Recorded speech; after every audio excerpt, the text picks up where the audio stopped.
At a moment when Donald Trump's political standing with the American people is at its lowest, so low that it's lower right now than it was after the insurrection, after Donald Trump sent a mob to storm the United States Capitol on January 6th.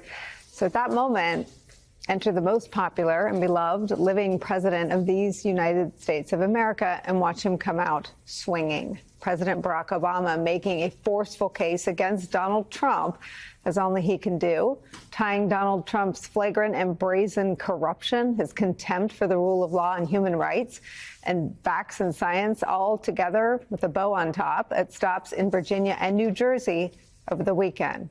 The president was campaigning for Democratic gubernatorial candidate Mikey Sherrill. Obama called the Trump administration, quote, all tricks and no treats. Watch. It's hard to know where to start because every day this White House offers up a fresh batch of lawlessness and carelessness and mean-spiritedness and just plain old craziness. We've got a president who thinks it's okay to use the Justice Department, just for example, to use the Justice Department to go after his political opponents. And wait. Here's a rule. You can't boo. You got to vote. They won't hear you if you're booing, but they'll hear your vote.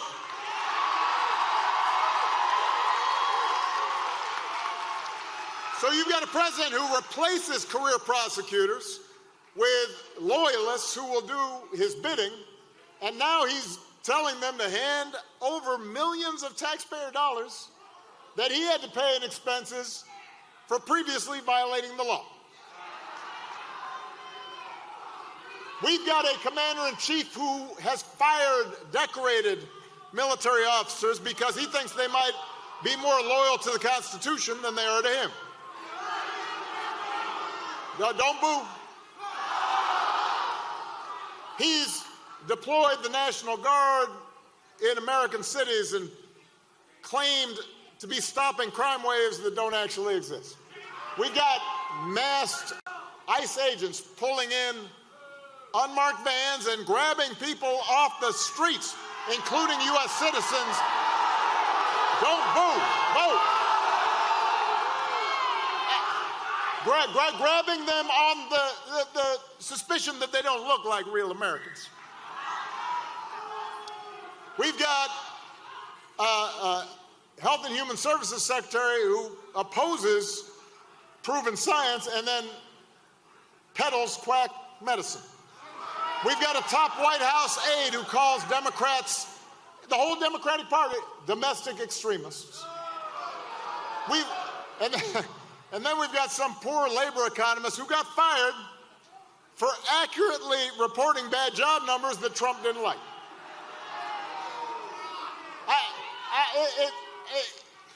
It's like every day is Halloween,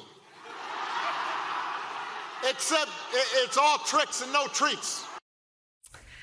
No treats indeed. President Obama turning these races into a referendum on Donald Trump with a simple question for all voters. Are you better off than you were 9 months ago?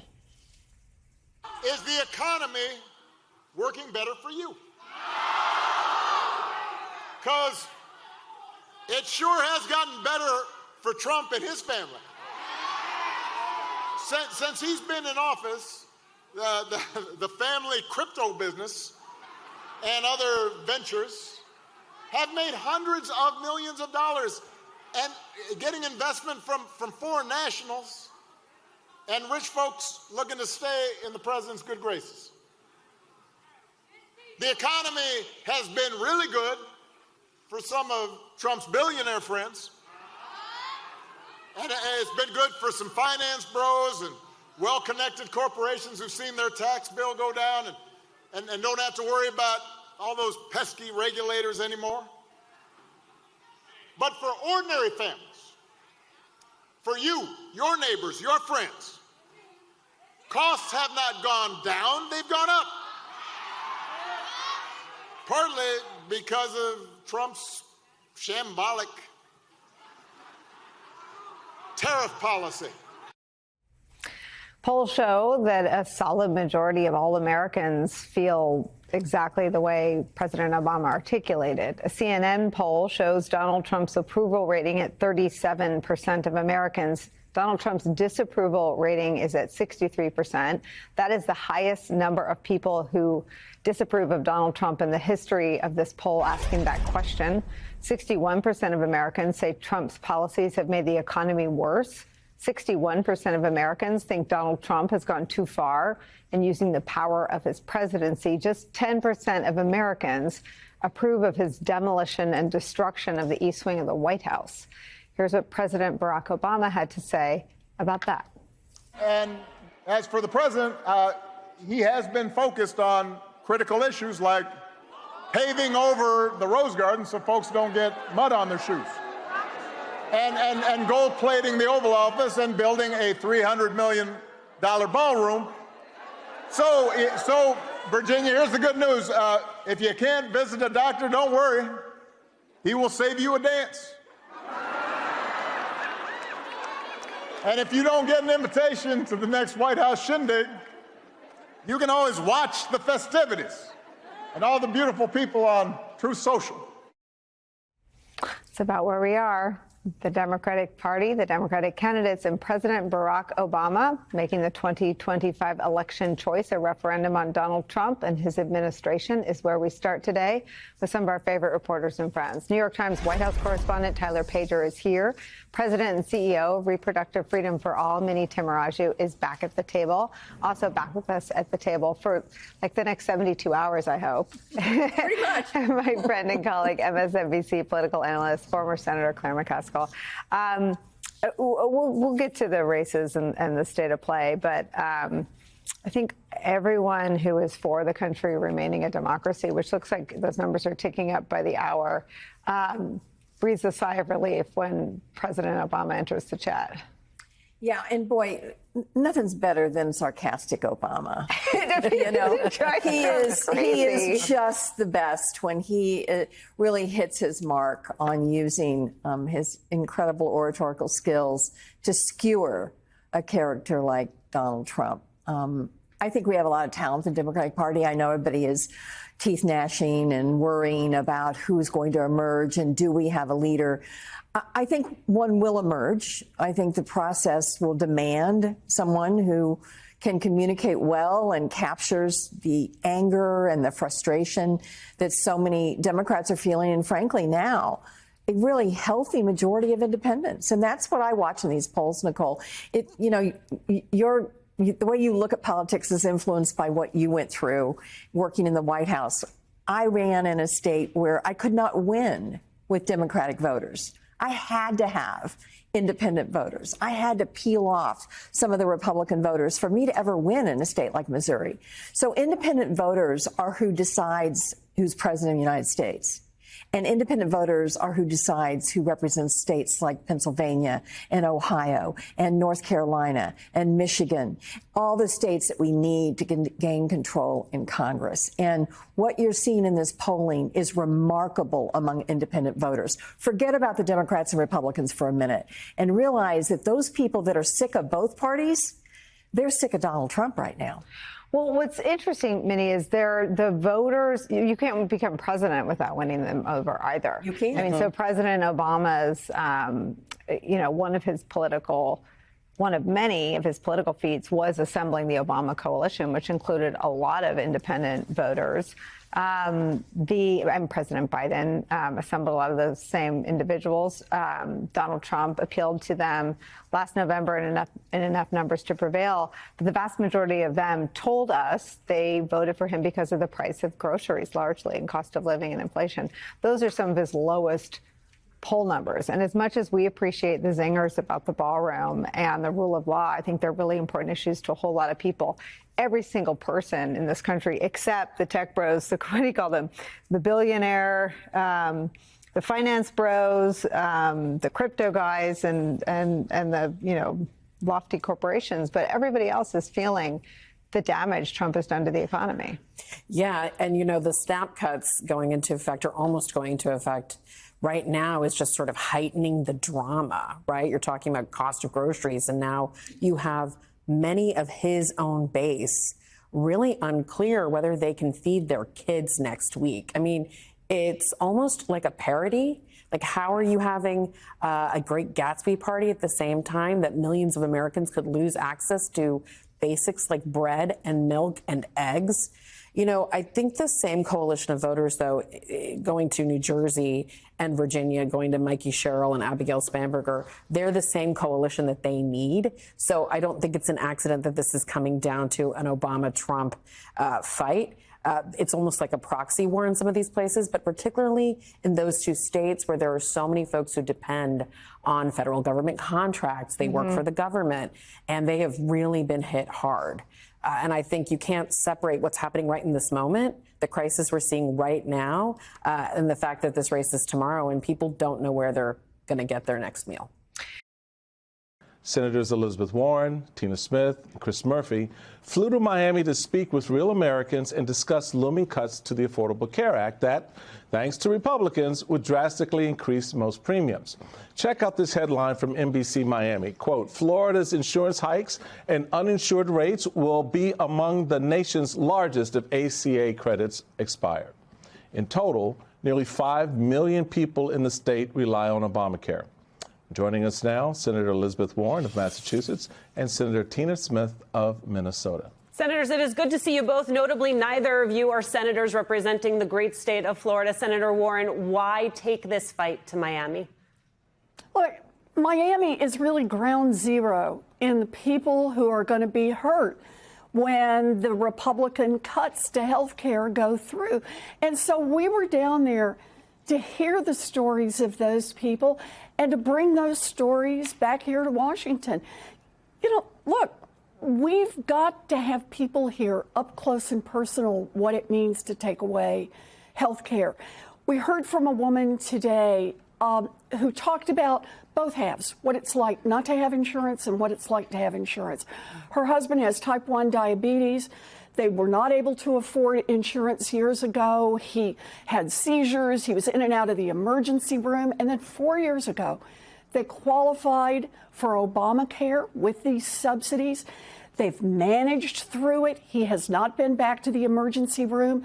She now has melanoma and is working through her cancer treatments. And they both have gotten now their premiums and said that if those premium increases go through, they're not going to be able to keep their insurance. And that means she was literally talking about, does my husband give up on his diabetes care and end up over and over in the emergency room? Or does she give up on her treatment for melanoma and gives up on that? I just want to say, you know, the Republicans need to sit down and talk to their own constituents about what it will mean to take away health care from all of these folks. These are good people who do their best, and they're scared to death because they're about to lose their health care. Senator Smith, did you share this experience in just when speaking with the people down in Miami, that they understood very viscerally what these we talk about oftentimes in D.C. a lot as policy changes, but what is happening really affects people's lives. Like the people out here in Washington, D.C. and even in New York, as I'm sitting here in New York, have said, well, the Democrats, they're fighting on this policy thing, but they just need to open the government. But this is not just a policy fight. This is life and death for people. I don't think it's hyperbole to say people will die. No, it's absolutely right, Simone. And this was what was so powerful about this conversation today that Elizabeth and Chris Murphy and I had, because people were really just laying it out there. They were telling very personal stories about their lives. I mean, we talked to this one man, Seth, who's a clinical psychologist. He has his own practice. He has a child who has been diagnosed with autism. He has a wife who had breast cancer, and he has a serious heart condition. And he told us that his health insurance premiums, because Donald Trump is allowing these premiums to double or triple, his costs are going up by $18,000 a year. And when you could $18,000? $18,000 a year is what it's going to be. And he's like, I don't know how we're going to do that. We're going to try to work it out. And he got choked up as he's thinking about how is he going to plan for the future of a child who's going to probably never be able to live completely independently. And all of those feelings that you have as a parent, the need that you have, the craving you have to take care of your family, and all of this is happening, not because it has to happen, but because Donald Trump is making a choice. He said, I choose to expand to allow these tax credits for billionaires and big companies. I'm going to let those tax credits stay in place, but I'm not going to let these tax credits that help people afford their health insurance stay in place. This is on him, and we wanted to take it to him in his backyard and then bring those stories back. Well, you did, Senator Warren, and I have to applaud you for it because, I'm all about the tactics and the politics as well as the policy. But to get sometimes to the policy, you need to lay the groundwork with a little bit of tactical effort.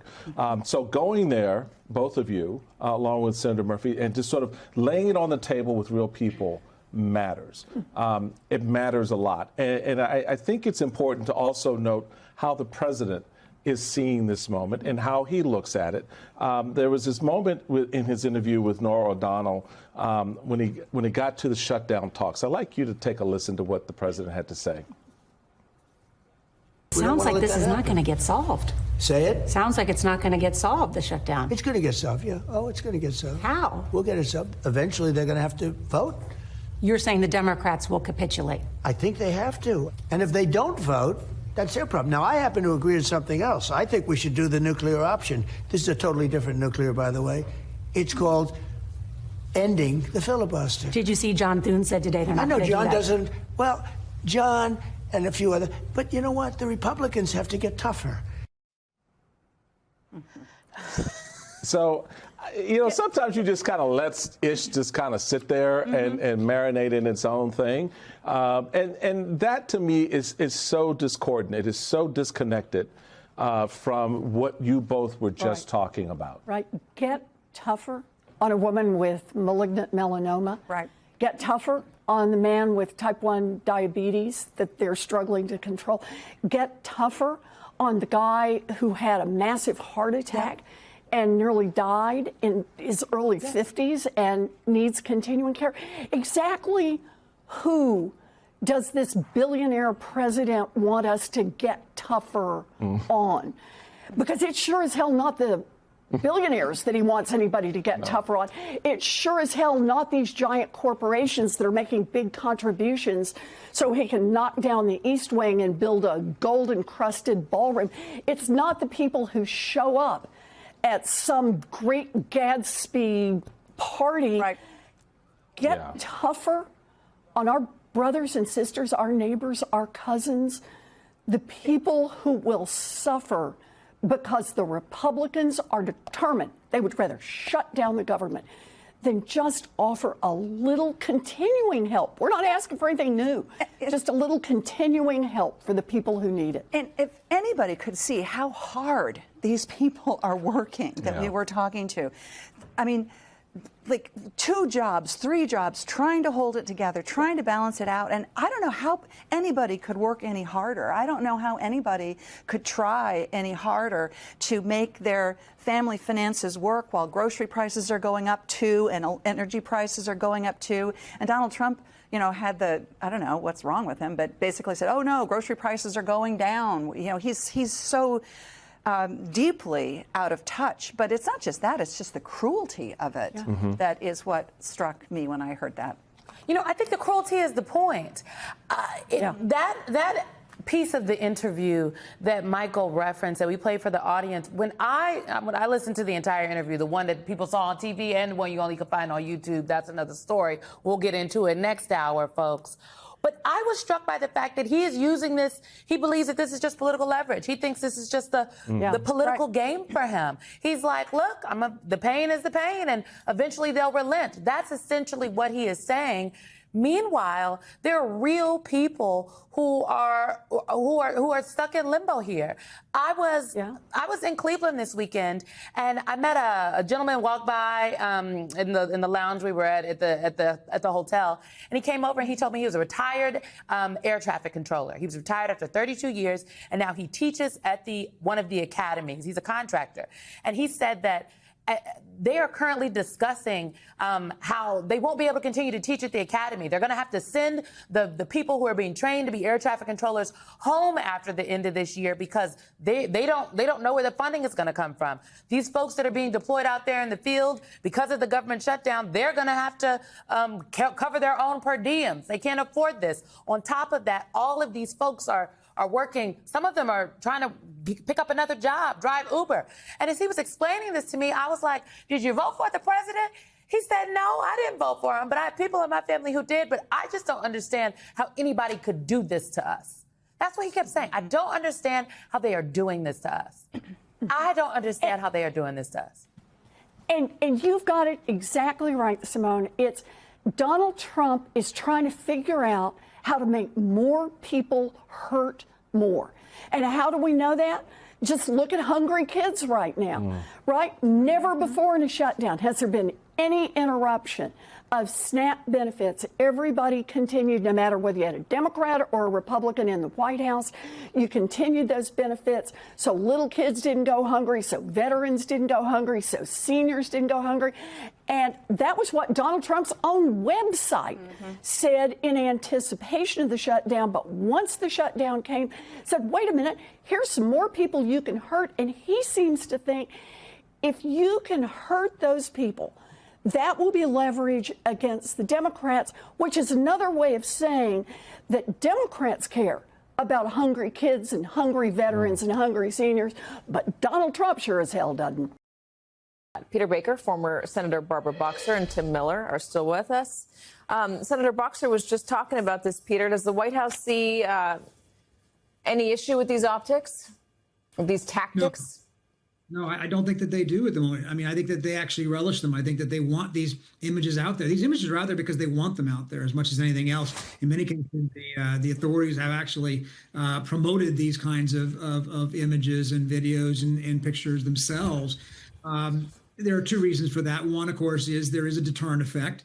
It's certainly true that Trump promised to shut down the border in the South, and that has largely been the case, in part because of deterrence. People see these images in their countries. They don't want to come to the United States anymore, and that's kept them away. So that's accomplished something Trump wanted to do, and they promised. But the second one is I think that the reason that you see these images and the reason that they want these images out is because they're never going to actually meet the other part of his promise. And the other part of his promise was that he was going to get rid of all 11 million illegal immigrants in this country, which is just not possible. Nobody who is involved with this thinks that's possible.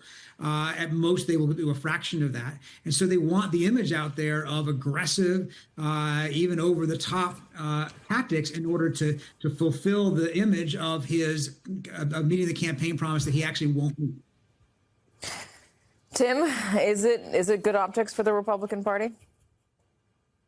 You know, I don't think it is. And I think that Trump's answer is very telling about something that is different from him in the first term, is that not only does he have a staff around him that's more radical than the first term, I think he also has a staff that's less inclined to talk to him about things that are not going well. And I think Trump has an information bubble right now where he is under the impression that crime is down in the cities, so it's good news that the troops are in the cities, that the border crossings are down, and so that's good news, and that's true, that the border crossings are way down.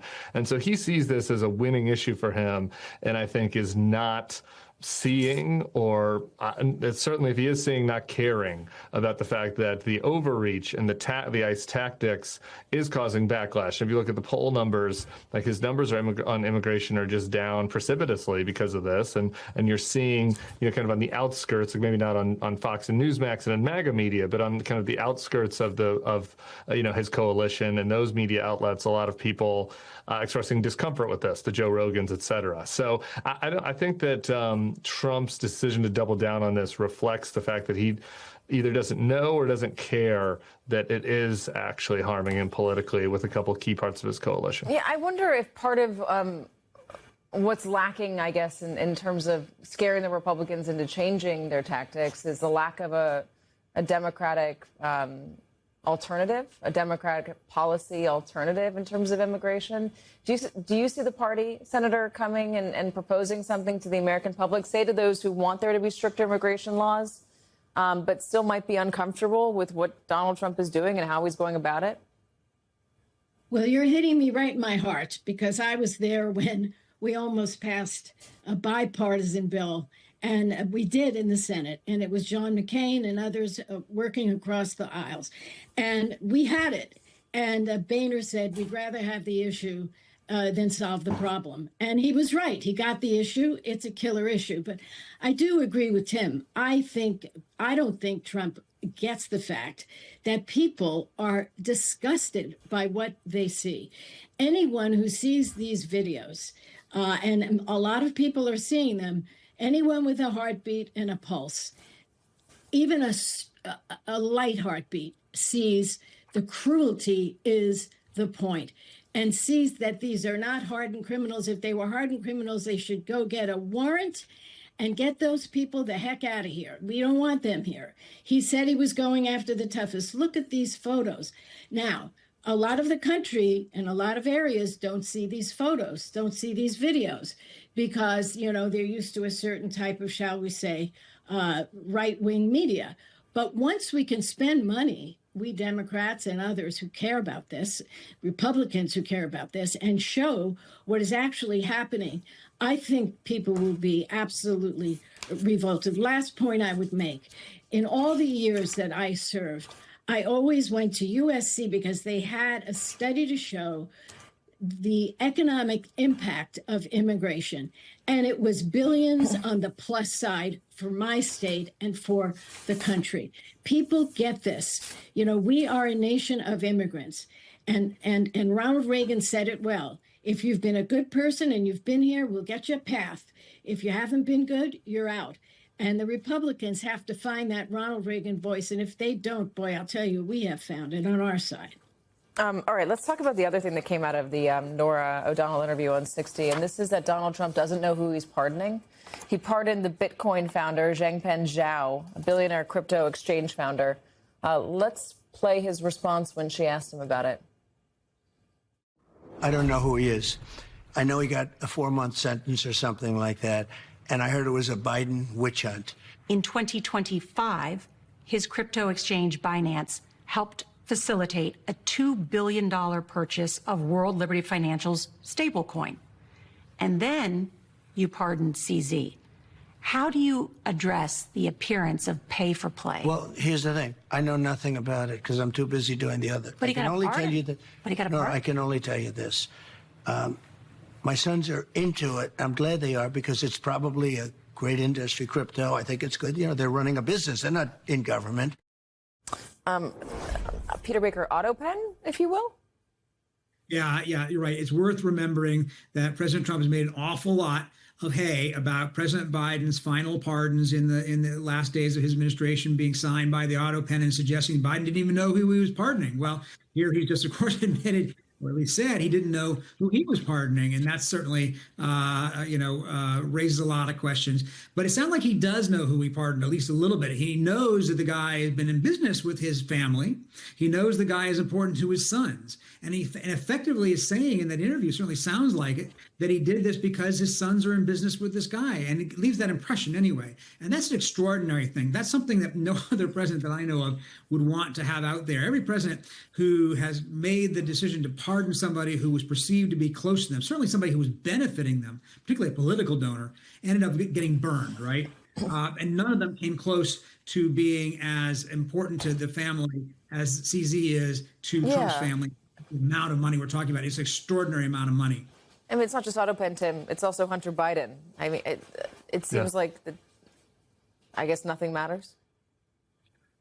Well, we'll see if anything matters. And I think that this wound up, at least for the first 9 months, probably the biggest scandal of this administration. I think it's going to reverberate for a long time. The idea that a Chinese national is in business with the Trump family was doing illegal. There was illegal transactions happening on his platform from terrorist groups.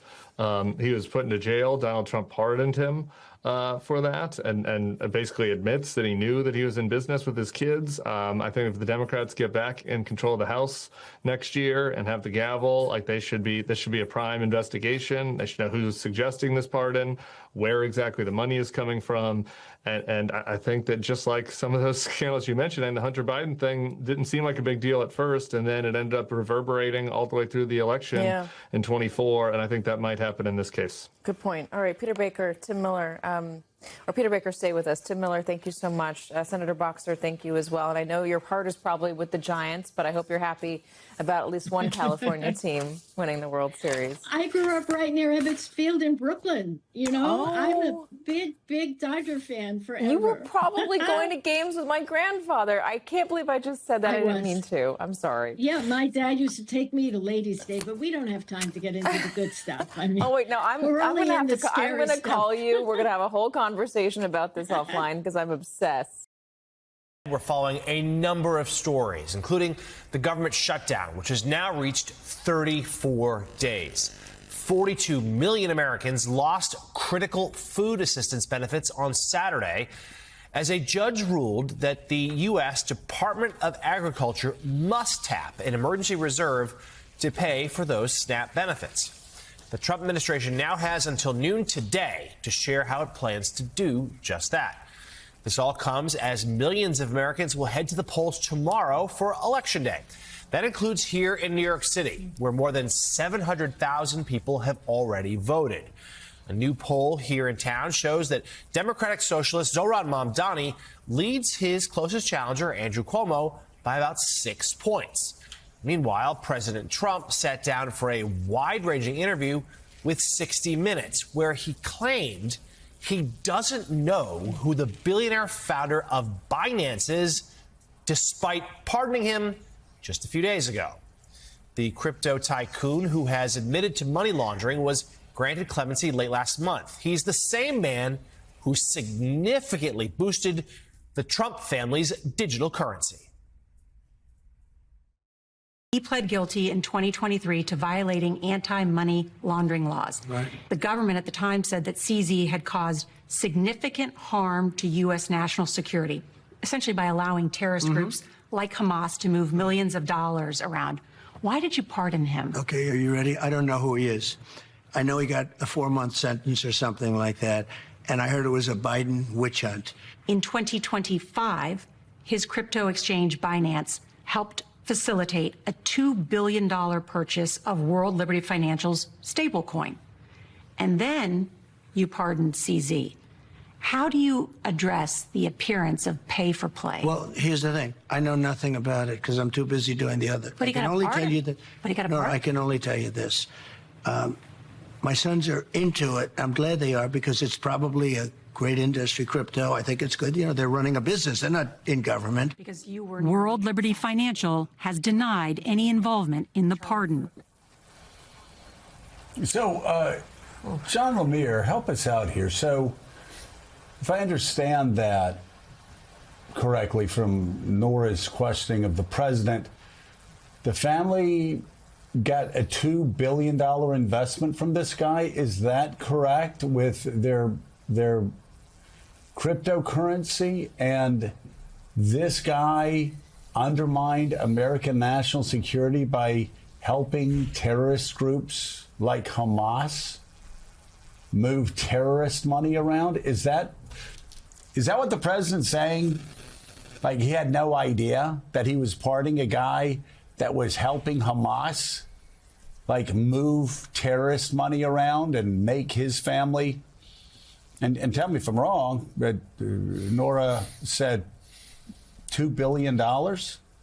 Everything you said is right. And let's remember, this guy admitted to it. He confessed to this money laundering scheme. And yet President Trump claims that he doesn't know who he is. Now, whether that's true. It's disturbing either way. Whether that's true and simply he's just how can he not know? I'm sorry. Who's doing these pardons? How does he not know that? That's like him saying that he didn't know that he pardoned January 6th, like convicts, one of whom said he was going to kill Hakeem Jeffries a couple of weeks ago.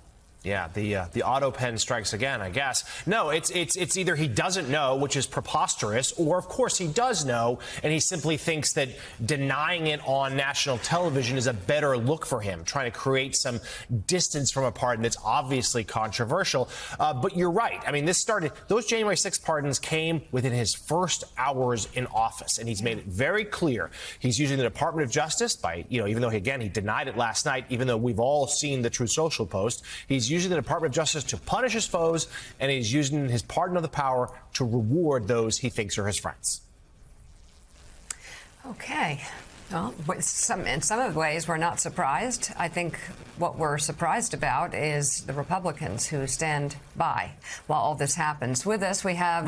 These are the people that were melting down and freaking out for years over Hunter Biden NFTs and Hunter Biden paintings selling for how much? 50,000, 75,000. I don't know how much they were selling for. Wasn't $2 billion. I mean, the cryptocurrency alone is just absolutely crazy. And sends people all over the earth to investigate like Hunter Biden and a $3 million deal, the amount of which we don't know how much Hunter Biden got. But again, here we have the same people that melted down for years over that. Cool about Qatari jets, $2 billion in cryptocurrency here, Trump meme coins. You just go down the list of things.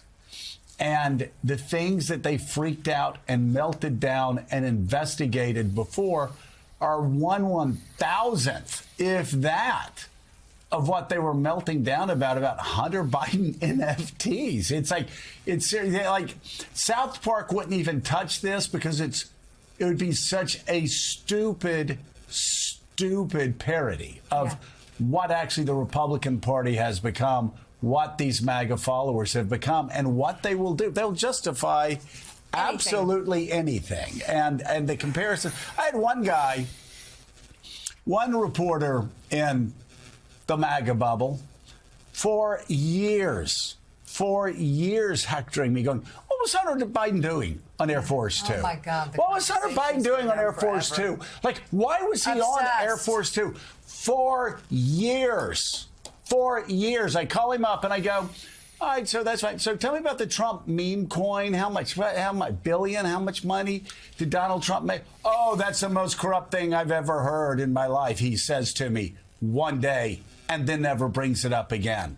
But if you talk to him, he would still be talking about that Hunter Biden flew on Air Force Two with Joe Biden when Joe Biden was president. And there's absolutely no awareness whatsoever. There's this false equivalency, false flattening of the earth. And really, they look like total fools. So at some point, they'll figure it out. But that point is not now, Jonathan.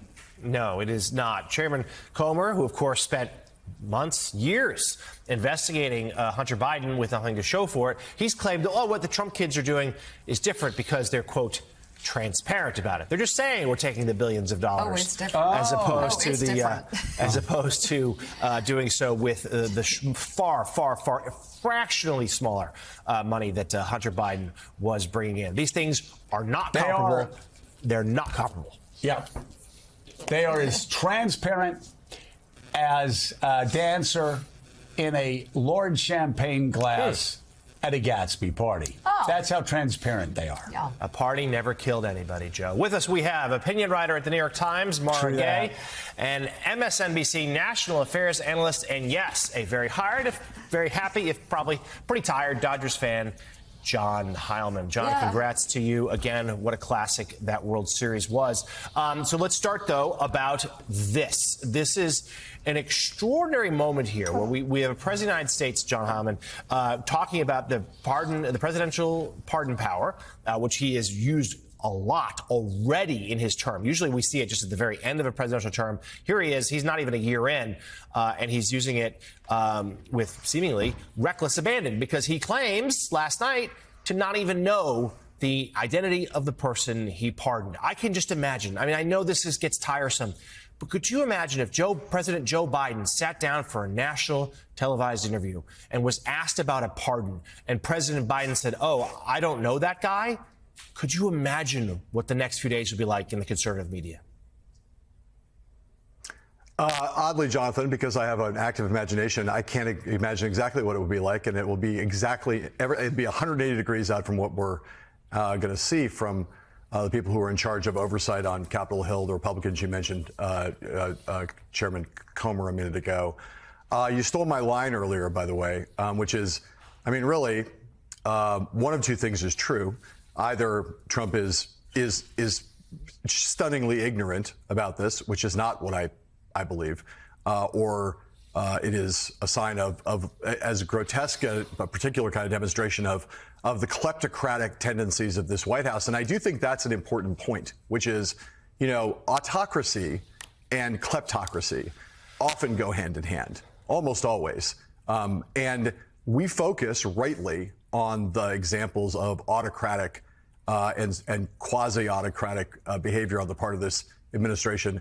But we often kind of don't pay as much attention to the kleptocratic parts. And I think one of the great stories will be when the smoke clears, whenever that is, on this administration is going to be people are going to go back and exhume a lot of these deals, some of which we know a little bit about, some of which we know a fair amount about, some of which we don't know anything about, and find out just how much the Trump family plundered the White House, used the presidency to enrich themselves, particularly in this second term, although there was a fair amount of that in the first term. And the last thing I'll say, if you watch that interview, is there, and I'll ask Joe this question, is there a better, more vivid case for reforming the pardon power than what we just saw there with Donald Trump?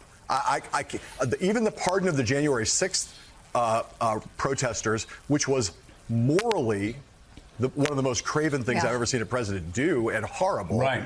This, watching him on camera claim that he doesn't know who this person was, and given what Nora and what we just talked about, what she laid out there, it is, again, either way, it's equally damning, and I can't think of a better illustration of why there needs to be some kind of restraints on the pardon power than the way Donald Trump is using it here.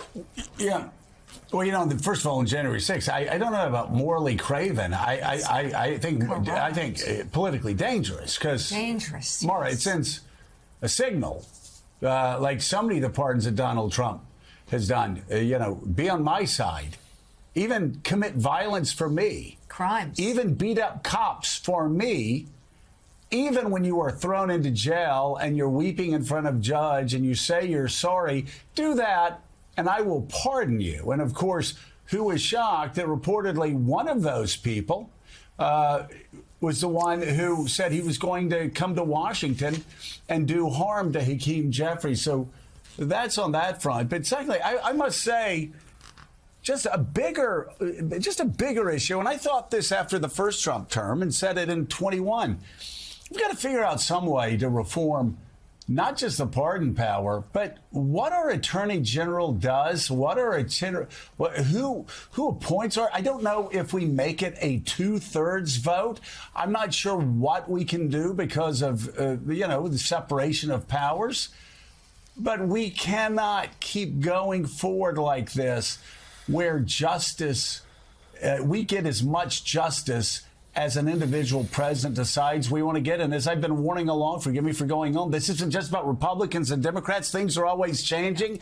I worry about the tech bro, the independent that's neither Republican nor Democrat, who decides to go after everybody and appoints a tech bro lawyer as his or her attorney general to go after all enemies, Donald Trump and these Republicans and people who were once conservative and claim to be conservative still.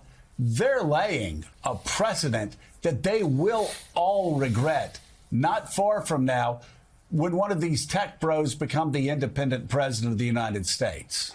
Well, Joe, you know, the thing is, there's going to be so many questions about the use of presidential power after Donald Trump's presidency, and I do believe that there will be a time after Donald Trump. You know, his presidency has laid bare the blessings and the challenges of one of the world's oldest democracies.